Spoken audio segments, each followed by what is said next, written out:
drill sergeants who are supposed to be there for you to provide and protect and, train you and teach you sexually assaulted, sexually molested, raped. They did things to me. Military sexual trauma is now, what we call it.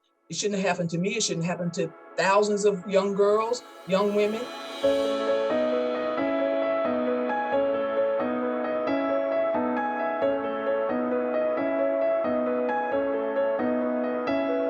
Tonya Oxendine grew up in St. Augustine, Florida, with her mother and younger brother. It was tough at times. Men abused her mother physically and sexually, and once Tonya turned 6, they abused her as well up until she was 15. It was bruises and pains in places that no one should endure. I knew deep down in my heart that I wanted to leave. So after I graduated high school in 1984, I joined the military in 1985.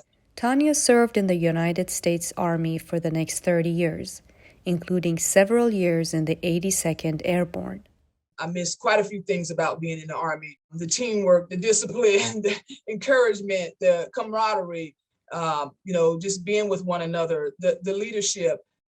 But here's the tragic irony. Tonya decided to join the Army as a refuge from abuse.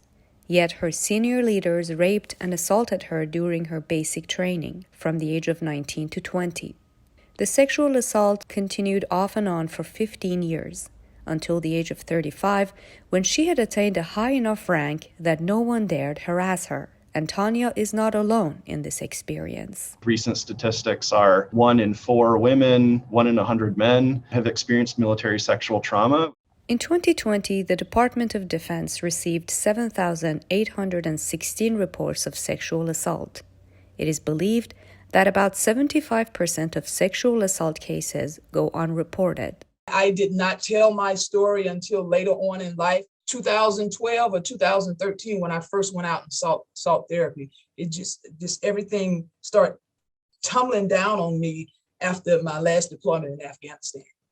What's really difficult is that these things often happen on deployment. So you may have somebody exposed to combat and military sexual trauma that can result in PTSD. By the time Tonya retired as a battalion command sergeant major, she had a promising career as a management and program analyst at the Department of Homeland Security. But she was struggling with mental health. She had been diagnosed with PTSD, anxiety, and severe depression, and she dealt with chronic pain. I had regular suicidal thoughts. Oh my goodness, I was just so severely depressed. That was weeks that I wouldn't get out of bed. I had to make a decision if I wanted to honestly live or die, or seek help. But Tonya did not want to leave her 2 sons with the legacy that their mom had died by suicide. So she went to Fort Belvoir Community Hospital in Virginia for help. They led her to the Wounded Warrior Project's Warrior Care Network facility at Emory University in Atlanta. We have options for PTSD treatments. We have several psychotherapies that are effective, including prolonged exposure, cognitive processing therapy. In addition, we have some medications that are also effective. Once I was part of the Emory program, I was a patient for, I think it was 2 weeks or 4 weeks.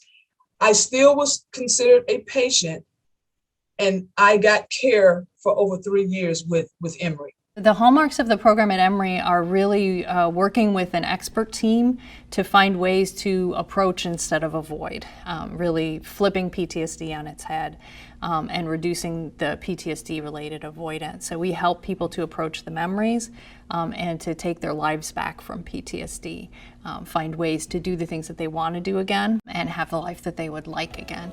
And that is exactly what Tonya is doing today. From going on walks with her dog Cookie to competing in a bodybuilding competition and producing a podcast about relationships in the Black community. But most importantly, she can now be there for her sons, whom she calls her 2 whys, Tonya's 2 reasons for healing. I used to be so very, very, very ashamed of what happened to me, not only as a child, but what happened to me in the military as well. And I'm not ashamed anymore, I have my life back. I'm alive, I'm happy, and I'm just thankful and I'm grateful. Yeah. BrainLine is powered in part by Wounded Warrior Project to honor and empower post 9/11 injured service members, veterans, and their families. For more information about PTSD, please visit brainline.org. BrainLine is a service of WETA, Washington, D.C.